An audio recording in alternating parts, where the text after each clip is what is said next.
Hi, everyone. Thank you.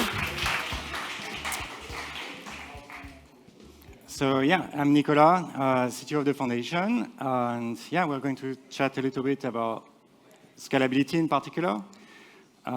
So the agenda for today is going to be, I'm going to give you first some background and kind of lessons learned on the scalability front, things we learned over the years.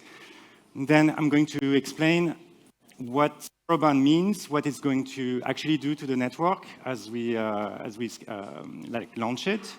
And then after that, I'm going to go over the type of things we're thinking about doing and, yeah, open a discussion with you guys. So, yeah, so where we started, it's Stellar Classic, launched back in September 2015. Happy birthday, everyone.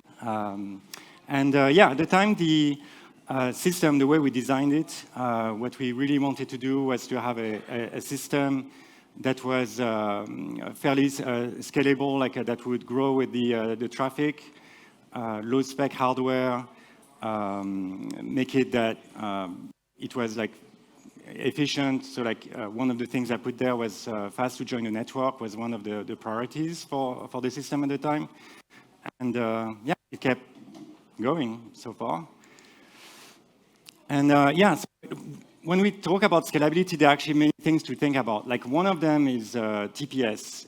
So TPS is the way to really like track what it means is you have to think about it really as like a bunch of traffic patterns that are actually layered on top of each other. So like one of the baseline traffic that you have that is actually the majority of the traffic on the network is what I call here this baseline that is payments and DEX updates. So DEX updates are like market makers that are updating their offers type of things. That's kind of what this means. Then you have like spikes. So spikes are the what happens typically during arbitrage opportunities. And those are going to be times where something comes up because markets change all the time, and like a bunch of agents on the network are going to try to take that opportunity. When this happens, it's a winner takes all type of situation where the first transaction that actually makes that trade is going to make the profit, and everybody else is going to just have a failed transaction. Those spikes can be fairly high depending on the day. And then lastly, you have like seasonal traffic. So those are going to be anything you can think of, really. They are going to be like airdrops, like I put there. Like we see quite a bit of that happening these days on the network. And people use claimable balances as a mechanism to implement those. So as far as like TPS, and again, this is the current situation, yeah, we don't really have, I must say we, like the community, the network community here, so like validators, watcher nodes, we don't actually need more capacity on the network because the baseline is actually well under what we have set as a maximum. And the spikes are actually the times where you actually fill up those ledgers. And if we were going to vote to increase that number today, all we would do is actually increase the number of failed transactions during those spikes. Because, believe it or not, when there is actually a trade to make, a lot of people are interested. So a lot of bots. So from that point of view, CPU RAM are not really a concern right now, and we're good to go. Then the other type of things that we have to think about is around storage, so ledger size. And there, like current stats are that right now, about a little bit over half of the ledger is trust lines, and then the rest is split between accounts and claimable balances. So as far as like disk utilization, we're only looking at 13 gigabytes of storage just for those buckets, which is the ledger itself. And we're looking, therefore, as total overhead on a system is about 60 gigabytes, which today falls well within standard specs that you can get on on machines. So yeah, pretty good. Another thing that we rarely talk about are history archives. So those are the kind of place where we store historical data, so like everything that goes back all the way to the Genesis ledger. And this is used to replay transactions, so that you can have like the records of what the network did. And today that size is about 3 terabytes, so fairly small. And the cost of actually setting up those archives is also fairly small. We're talking like if you use something like AWS S3, this is like commodity at this point. So yeah, it's going to run into the hundreds of dollars, if that, every month. The thing that we learned, though, is on cost is bandwidth. Bandwidth is actually the main cost driver for those archives. So anything we add to those archives, even though it looks cheap because it's only 3 terabytes, if you don't do something clever, like yeah,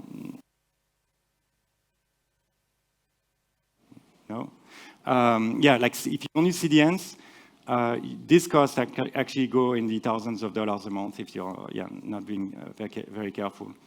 So this is something to keep in mind as we move forward. Then we have like Block Explorer. So like here, this slide is really to talk about downstream systems. So like Block Explorer is actually a good example of that. We have like two good examples that I put here, and Stellar Expert. So like the type of basically is they are going to take what the core network does and transform this data into something that's relevant to that particular application. So in the case of Horizon, for example, we have like a trade aggregation, which is an example of a derived data set that allows you to render candlestick charts on your wallet if you want to see that. And here, in terms of scale, it's still fairly small when it comes to like systems. We're only talking about 30 terabytes of data for Horizon. That being said, when we look at cost, here there are many variables kind of all over the place. It's really driven by the architecture of the application and the access patterns. And the thing that we learn over the years is that this can actually become a significant cost driver. Like at the foundation, for example, I can tell you that Horizon is by far the most expensive system that we are running. It's several orders of magnitude more expensive than running a core validator. So now, like, what are Soroban transactions going to do to all this? And we had talks earlier, like yesterday, on some of this. So this is more like a pointer to those other talks. But like, when you take two Soroban transactions, they're going to differ in terms of execution time. So they're going to consume more or less CPU, depending on transactions. Or the ledger in different ways. So you're going to see both reads and writes being fairly different. You're going to see, for example, one transaction reading or writing a lot of data, whereas another transaction may not necessarily read or write a lot of data, but access a lot of different ledger entries, which is random IOPS in technical terms. And then transaction size. This is another area where differences. So some transactions are going to be about the size of classic transactions. Think like hundreds of bytes. Whereas like transactions that are, for example, installing contracts, they're going to be in the order of like 100 kilobytes. So much bigger than what we are seeing today. And the impact that I called out here for transaction size, that those are actually end up in history archives. So we will see potentially a pretty significant increase in the size of those archives. And then finally, contract events is something related to those downstream systems. So what you're going to see is that contracts are now emitting those used for example, when you do a trade with a trading pool. Oh, Mike is failure. All right, let's try that. Yeah, it was cutting in and out. Hi, it's better? Okay, so yeah, contract events are impacting mostly the downstream systems. So earlier I said cost goes into, like, for example, Horizon. In downstream systems, events are like their primary like source of data. And with Soroban, we're now basically going to produce quite a bit more of this metadata. And yeah, different transactions are going to produce potentially very different amount of work for those systems. So now I have like only 2 hands.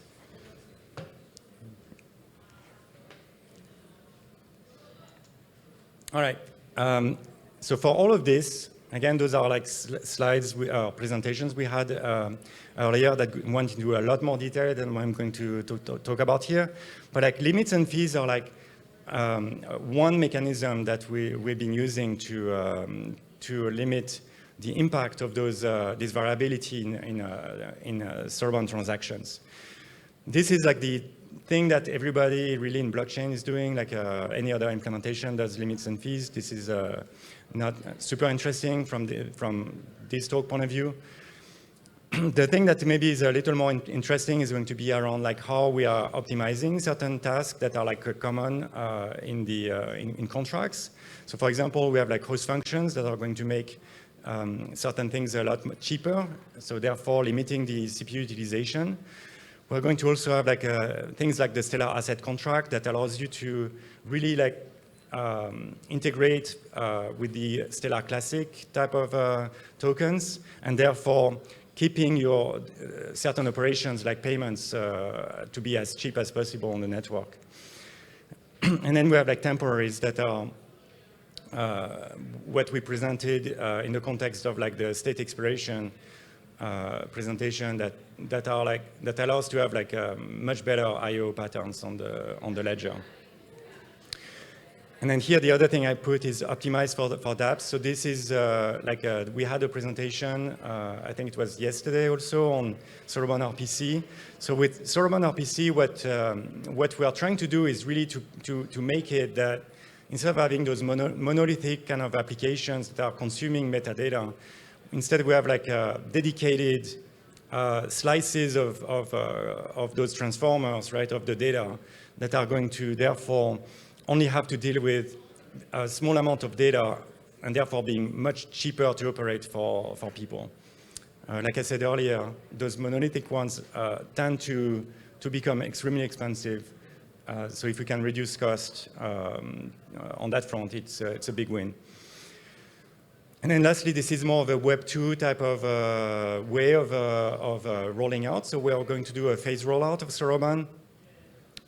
This is so that we don't break everything all at once. We know that things are going to break as Soroban goes out the door. So like the type of breakage I would expect are going to be around maybe like systems that are kind of borderline in terms of specs and things like that. And as we increase the type of Soroban traffic we see, yeah, we'll see some, I think, outages in the ecosystem.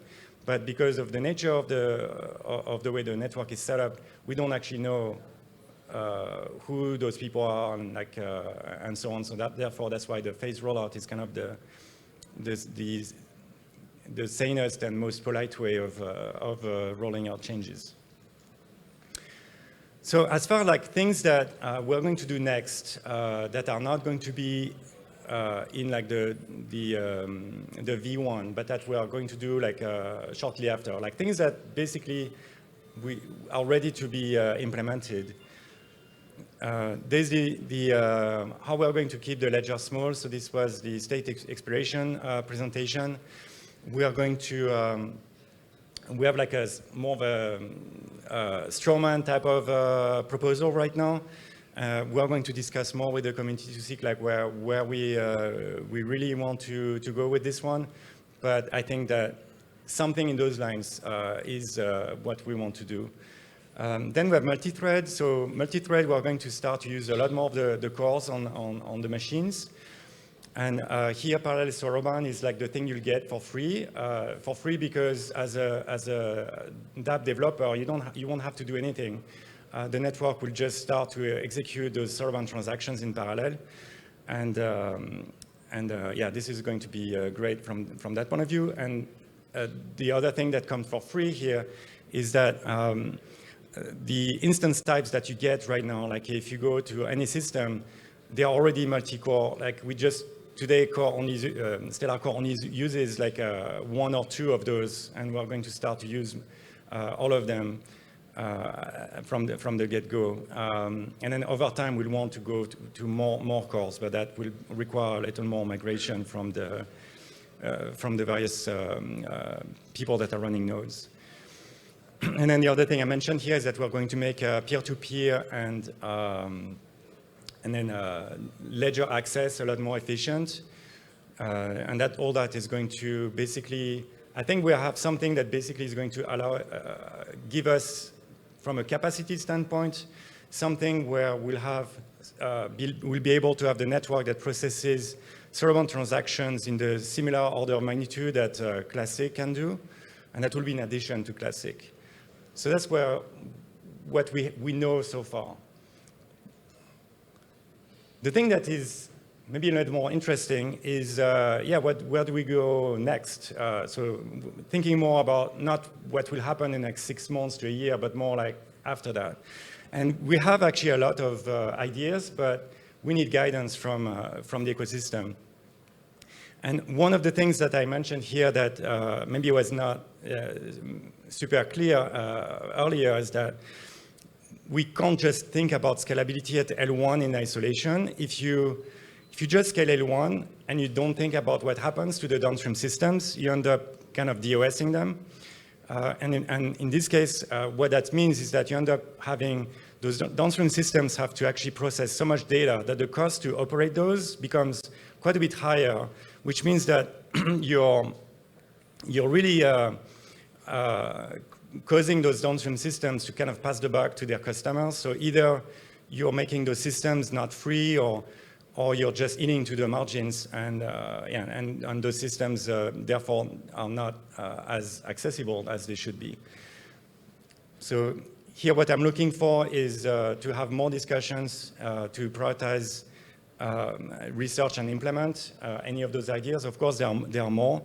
What I put here are like the type of things that I would like to discuss. So like as far as like scaling L1, we have like ideas around like how to do pipelining and improve block propagation. So this type of work can get us like in the 10x type of improvements across the board. We have like classic improvements. So those would be taking some of the things we're doing for Soroban and bring that into Classic. So we have like parallel execution of Classic transactions, maybe some state expiration or fees type of changes. In the L2 space, I think this is actually an area that I would like for us to kind of focus on. We have like payment channels or some other iteration of that. I think zero-knowledge infrastructure is super important as well, so we can do roll-ups. But also zero-knowledge infrastructure gives us in L1 capabilities to do private transactions, which is also quite important, I think. Or finally, we can take a completely different approach to those conversations, which is to really look at specific scenarios. I put a couple here as examples that I think need to be prioritized. One is around improving how trading is actually happening on the network. A couple of years ago, I think we presented SpeedX. This is an example of a high opportunity for the network to do something interesting and kind of get rid of those spikes. And another one is around oracles, which also, as you get more and more signals coming onto the network, you end up kind of consuming TPS just for the sake of updating streams, which is not necessarily the best way to use your network capacity. So I think those are like examples of scenarios that I think we need to discuss and see what we want to happen for the network. All right. So thank you. That's all I have. And I know it's a very fast presentation. If you have any questions, we can talk a little bit now. Or of course, we are available after this. And of course, find us Discord, all the channels that you're familiar with at this point. All right.